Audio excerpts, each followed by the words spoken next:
Before drafting an organization's sustainability vision, it's important to understand the fundamentals of some sustainability models and concepts.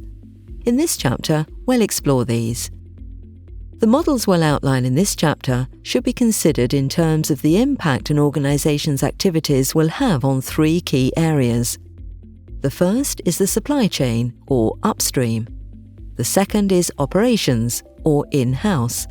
And the third is end of use, or downstream. Supply chain, or upstream, refers to the sustainability impact linked to the extraction of raw materials, the services provided through the supply chain, the manufacturing phase of goods used by organizations or the communities affected. Operations, or in-house, considers the sustainability impact associated with the use of IT goods and services by the organization.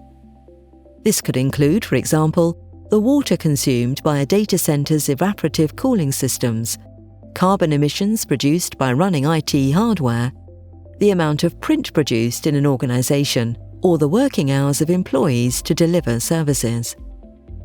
End of use, or downstream, concerns the sustainability impact connected with the IT assets used by the organization and the routes to dispose of them.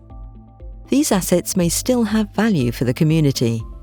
For example, IT devices that are no longer needed can be donated to schools or charities as opposed to resold for additional income, helping to close the digital divide and digital poverty.